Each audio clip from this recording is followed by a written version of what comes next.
Market లో invest చేసి మీ డబ్బులు డబుల్ చేసుకోవాలనుకుంటున్నారా? సుందరరామిరెడ్డి గారి లైవ్ సెమినార్ కి అటెండ్ అవ్వండి.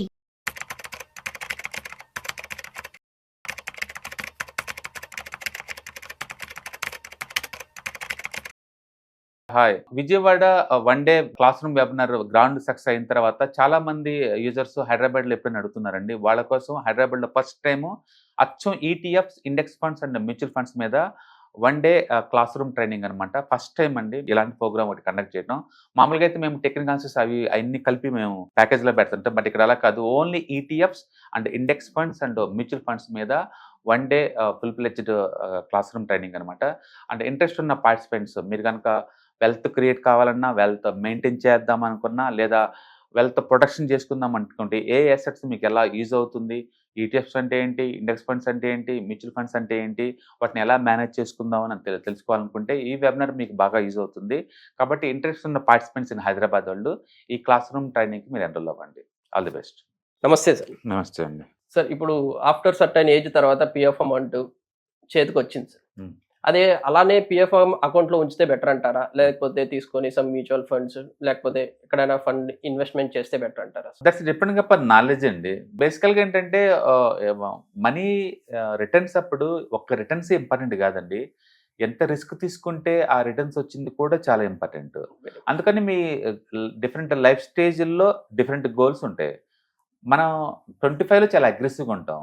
ఈక్విటీలో ఉన్న అర్థం ఉంది, ఎందుకంటే అగ్రెసివ్గా ఉన్నాం కాబట్టి వెల్త్ క్రియేషన్ కావాలి, కాబట్టి మార్కెట్ పడ్డా ఎనఫ్ లైఫ్ ఉంది ఇంకా రికవర్ కావడానికి. కాబట్టి ఈక్విటీ యూత్ సెట్ అవుతుంది. అదే నువ్వు అడల్ట్ అయిన తర్వాత ఫ్యామిలీకి సపోర్ట్ వచ్చింది, ఫ్యామిలీ వచ్చింది నీకంటూ, ఇప్పుడు నేను నమ్ముకొని ఫ్యామిలీ ఉంది, కిడ్స్ ఉన్నారు, వాళ్ళ స్కూల్స్ ఎంతో రెస్పాన్సిబిలిటీ ఉంది. అచ్చం ఈక్విటీలో మొత్తం అమౌంట్ ఉంచామనుకోండి టూ మచ్ రిస్కే అవుద్ది. అందుకని కొంచెం బ్యాలెన్స్డ్ అప్రోచ్ పోతే బెటర్ అనమాట. అలాంటి వాళ్ళకి మల్టీ అసెట్ బాగుంటుంది. నేను ఓల్డ్ ఏజ్కి వచ్చాను, రిటైర్మెంట్ దగ్గరలో వచ్చాను. ఈ టైంలో ఆస్తులు పెంచుకోవటం కాదు ఫోకస్ అంతా, పీస్ ఆఫ్ మైండ్, ప్రశాంతంగా బతకడం ముఖ్యం నాకు. అందుకని ఈ టైంలో నేను ఈక్విటీలు పెట్టాను అనుకోండి, రిసిషన్ టైప్లో వచ్చిన మార్కెట్ కొలాప్స్ అయిపోయినా గుల్లగల్ అయిపోతాను. పైగా పెద్ద ఎత్తున బల్క్ అమౌంట్ ఉంటుంది కాబట్టి ఆ టైంలో అది పడింది అనుకో 30-40 తట్టుకోలేము అనమాట. అందుకని ఓల్డ్ ఏజ్ వాళ్ళందరికీ కూడా మల్టీ అసెట్ కానీ లేకపోతే డెట్ ఫండ్స్ కానీ సూట్ అవుతాయి. అంటే ఒక్కొక్క ఏజ్లో ఒక్కొక్క అసెట్ సూట్ అవుతుంది. వాళ్ళ రిస్క్ ఎంత టాలరేట్ చేస్తారు దాన్ని బట్టి కూడా మనం డిజైన్ చేసుకోవచ్చు. అందుకని ఓల్డ్ ఏజ్ వాళ్ళకి ఈక్విటీ రికమెండ్ చేయవా అంటే వాళ్ళ రిస్క్ టాలరెన్స్ బట్టి, వాళ్ళకి ఫ్యామిలీ ఉంది, వాళ్ళు చూసుకుంటారు మొత్తం A to Z. సో నా ఏజ్ ఓల్డ్ ఏజ్ అయినా నేను ఈక్విటీలో కూర్చుంటాను, ఎందుకంటే నా ఫ్యామిలీ ఉంది కాబట్టి, వాళ్ళు చూసుకుంటారు, నమ్మకం ఉంది కాబట్టి. నాకు ఫ్యామిలీ ఉన్నా సరే నాకంత రిస్క్ నేను తీసుకోవడం నాకు ఇష్టం లేదు, నేను యాక్చువల్ డెట్లో కూర్చుంటా. ఓకే, అట్లా ఏజ్ రిలవెంట్, వాళ్ళకున్న రిస్క్ టాలరెన్స్ లెవెల్, ఎంత ఫైనాన్షియల్ అమౌంట్ కావాలనుకుంటున్నారు, ఎంత టైంలో కావాలనుకుంటున్నారు దాన్ని పెట్టేసి మనం ఎసెట్ చూస్ చేసుకోవాల్సి ఉంటుంది. ఇప్పుడు మీరు చెప్పినట్టు ప్రావిడెంట్ ఫండ్ చేతికి వచ్చిందంటే ఖచ్చితంగా ఓల్డ్ ఏజ్. ఎగ్జాక్ట్లీ. ఇప్పుడు ఓల్డ్ ఏజ్ వాళ్ళకి అంత రిస్క్ తీసుకోవటం అవసరమా అనేది రెండో థాట్. ఫ్యామిలీ ఉండి ఫుల్లీ సెటిల్ అయిన ఫ్యామిలీలు అనుకోండి, తీసుకున్న అర్థం ఉంది, అందరికి అది వర్త కాదు కదా. అందుకని క్వశ్చన్ జనరలైజ్ కాకూడదు, స్పెసిఫిక్గా ఆ పర్సన్స్ యొక్క నీడ్స్ని తగ్గట్టు మనం డిజైన్ చేయాల్సి ఉంటుంది. కాబట్టి పిఎఫ్ అమౌంట్ అంతా మార్కెట్లో పెట్టేంత మ్యాటర్ లేదు. రెండోది, మార్కెట్ ఎక్స్పెన్స్లో ఉందే చీపర్గా ఉందే. ఫర్ ఎగ్జాంపుల్ నిఫ్టీ ఉందనుకోండి, ఒక 13-14 పీఈకి వచ్చింది అనుకోండి, చాలా చీపర్గా వచ్చినట్లు యావరేజ్ మీద. అక్కడి నుంచి పడేదానికన్నా కూడా సైడ్ మార్కెట్లో ఉండటానికి లేదా పెట్టడానికి ఛాన్స్ ఎక్కువ ఉంది. అందుకని మార్కెట్ ఏ కండిషన్లో ఉందని దాన్ని బట్టి కూడా మనం రిస్క్ చేయొచ్చు.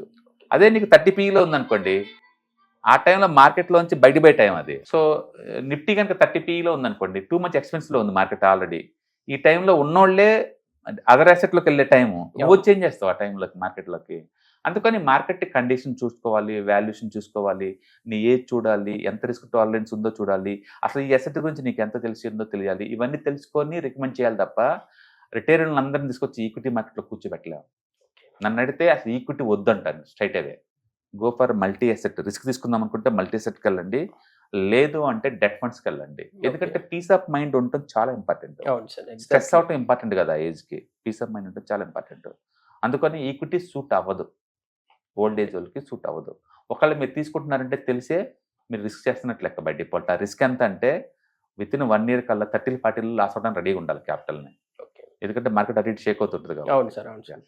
ఫస్ట్ టైం హైదరాబాద్లో వన్ డే క్లాస్ రూమ్ ఎన్విరాన్మెంట్లో ETFs, index funds and mutual funds గురించి క్లాస్ రూమ్ ట్రైనింగ్ అండి. మీరు హైదరాబాద్లో కనుకోండి, అంటే ఇలాంటి ప్రోగ్రామ్స్ కోసం క్లాస్ రూమ్ ఎన్విరాన్మెంట్ నేర్చుకుందాం అని కనుక వెయిట్ చేస్తూ ఉంటే this is the right time for you. అంటే మారుతున్న కండిషన్ తగ్గట్టు ఈ కరెంట్ మార్కెట్ వాలటిలిటీ తట్టుకొని వెల్త్ ఎలా ప్రొటెక్ట్ చేసుకోవాలి, వెల్త్ ఎలా క్రియేట్ చేసుకోవాలి, అండ్ వెల్త్ ఎలా మేనేజ్ చేయాలో తెలుసుకుందాం అనుకుంటే కనుక డెఫినెట్గా ఈ ప్రోగ్రామ్ మీకు యూజ్ అవుతుంది. కాబట్టి ఈ మార్చి మంత్లో జరగబోయే ఈ క్లాస్ రూమ్ ట్రైనింగ్లో మీ సదుపాయాన్ని ఉపయోగించుకోండి. All the best. సార్ ఇంకొక చిన్న డౌట్ సార్, రాబోయే ఇప్పుడు 3-4 ఇయర్స్కి క్రిప్టో ఎందుకంటే క్రిప్టో ఆల్రెడీ ఇప్పుడు ఫామ్లోకి వస్తుందంటా ఉన్నారు కదా సార్, ఈ 3-4 ఇయర్స్లో మ్యూచువల్ ఫండ్స్ ఇన్వెస్ట్మెంట్ బెటర్ అంటారా, లేకపోతే ఇప్పుడు నుంచి క్రిప్టో పైన స్టార్ట్ చేసి అప్పటికి ఫ్యూచర్ బాగుంటుంది అంటారా సార్? మీ సజెషన్. బేసికల్గా మీకు ఏదైనా ఎసెట్ గురించి తెలుసుకోవాలి ఎంతకంత. నేను ఈవెన్ మ్యూచువల్ ఫండ్లో పెట్టినా మనం డబ్బు పెడుతున్నాం కాబట్టి ఎక్కడ పెడతారు, ఏం పెడతారు, మనకి ఎలా వస్తుంది, ఎలా మెయింటైన్ చేస్తున్నారు, ఏమేమి ఎక్స్పెండిచర్ ఉంటుంది, ఇవన్నీ తెలిసి ఉండాలి. అవును సార్. క్రిప్టో గురించి కూడా మీకు తెలుసు అంటే బాగా డెప్త్గా దాని గురించి పెట్టడం తప్పేం లేదు. అయితే అన్నోన్ ఎసెట్ పెట్టేటప్పుడు మొత్తం డబ్బు కాకుండా కొంత డబ్బు పెడతాం బెటర్, మొత్తం డబ్బు కన్నా కూడా. సపోజ్ నా నెలకి 10,000 మిగులుతాయి అనుకోండి, 10,000 తీసుకెళ్ళి క్రిప్టోలో పెడతాం అంటే పెట్టవు, నీకు దాని మీద మోజుంది కాబట్టి మంత్లో పెట్టచ్చు. బట్ మిగతా 9,000 మొత్తం సేఫ్టీగా ఉన్న చోట పెట్టుకోవడం బెటర్ అనమాట. అందుకని ఏదైనా ఒక ఎసెట్ క్లాస్లో పెట్టేటప్పుడు దాని గురించి డెప్త్ తెలుసుకొని పెట్టడం చాలా ఇంపార్టెంట్. అన్నోన్ ఎసెట్లో పెరిగిద్దని ఊహతో పెట్టకూడదు. రెండోది crypto too much volatile. Every year +or-50% వెళ్తుంది. మైనస్ వెళ్ళిన 50, ప్లస్కి వెళ్ళిన 50 ఉంటుంది. అంత వాలటిలిటీ టాలరేట్ చేసే కెపాసిటీ మీకు ఉందా చెక్ చేసుకోవాలా. అందుకని రిటర్న్స్ ఒక్కటే ఫోకస్ చేయడం కాదండి, ఆ రిస్క్, నాలెడ్జ్ అండ్ వీటన్నిటి మనం టాలరేట్ చేసుకొని ఎంటర్ అవడం చాలా బెటర్ అనమాట. అందుకని మీ ఫైనాన్షియల్ గోల్స్ మీ పర్సనాలిటీకి సింక్ అవుద్ది అనుకుంటే పోవచ్చు. But I don't recommend go for crypto 100%. ఏదో 5% 10% పెట్టి ఎక్స్పెరిమెంట్ చేయొచ్చు. But better go for mutual fund. మళ్ళీ విత్ ఇన్ మ్యూచువల్ ఫండ్లో కూడా ఏజ్ని బట్టి మళ్ళీ ఈక్విటీ అయినా మల్టీ సెక్టర్ చూడాలి మీరు. Thank you sir. Thank you sir. Yeah hi. మొట్టమొదటిసారిగా క్లాస్ రూమ్ ట్రైనింగ్ అండి, 1 డే క్లాస్ రూమ్ ఎన్విరాన్మెంట్లో ఆఫ్లైన్ వెబినార్ జరగబోతుంది. అండ్ ఇంట్రెస్ట్ ఉన్న పార్టిసిపెంట్స్ ఈ కింద స్క్రోల్ అవుతున్న నెంబర్కి రింగ్ చేసుకొని సీట్ బుక్ చేసుకోండి. దీంట్లో ETFs, index funds and mutual funds మీద completely and hand holding experience మీకు ప్రొవైడ్ చేయబడుతుంది. దీని ద్వారా ఏంటంటే మనం ఎసెట్స్ని స్టాక్ మార్కెట్లో ఎలా మేనేజ్ చేసుకోవాలి, ఎలా గ్రో చేసుకోవాలి, ఎలా ప్రొటెక్ట్ చేసుకోవాలో అంటే ప్రాక్టికల్గా నేర్చుకుంటారు. అండ్ మీ ఇప్పటి వరకు మనం ఆన్లైన్లోనే మీరు అటెండ్ అవుతున్నారు, ఇక నుంచి మీరు లైవ్లో క్లాస్ రూమ్ ఎన్విరాన్మెంట్లో నేర్చుకునే ఛాన్స్ దొరుకుతుంది. కాబట్టి ఇంట్రెస్ట్ ఉన్న పార్టిసిపెంట్స్ కింద స్క్రోల్ అవుతున్న నెంబర్కి పింగ్ చేసి సీటు రిజర్వ్ చేసుకోండి. Thank you.